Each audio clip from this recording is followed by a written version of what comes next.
ఒక చిన్న బెడ్ చూపియాలా. ఇది ఒక చిన్న రేజ్డ్ బెడ్ లాగా వేసినాము. ఇందులో ఒక 10% కూడా మట్టి లేదు. మొత్తము ఇంట్లో ఉన్న ఏదో ఒకటి పీల్స్ కానీ, ఫ్రూట్ అండ్ వెజిటబుల్ పీల్స్ అవి, అండ్ ఈ మల్చు కొంచెము, అట్లనే ఇక్కడ డ్రైడ్ లీవ్స్ ఉన్నాయి కదా, ఎండిపోయిన ఆకులు, వాటితోనే నేను ఇది ఆల్మోస్ట్ ఇది ఎంటీ చేసిన. వేరే ఇందులో చిన్న మట్టి వేరే ఫ్రూట్ ట్రీస్కి వాడేసి ఇక్కడ ఏం పెట్టొద్దు అనుకున్నా. తర్వాత ఖాళీగా ఉంది కదా అని చెప్పి ఏం చేద్దాం అని అనిపించినప్పుడు మల్చ్ వేసేసి రోజు కొన్ని పీల్స్, వెజిటబుల్స్ పీల్స్ అన్నీ వస్తాయి కదా, ఒక 1 month మొత్తం ఇదంతా నింపిన ఇంట్లో వచ్చిన వెజిటబుల్ పీల్స్, అండ్ దాని మళ్ళీ డ్రై లీవ్స్తోని దాన్ని కవర్ చేయడము.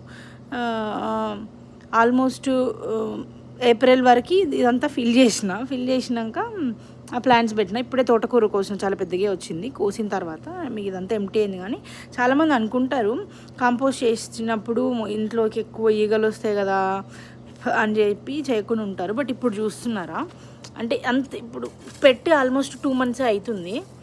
ఆల్మోస్ట్ ఏమి లేదు, అందులో కొంచెం ఉంది. మోస్ట్ రీసెంట్గా యాడ్ చేసినవి మనకు అనిపిస్తాయేమో, కానీ మొత్తం అయిపోయింది.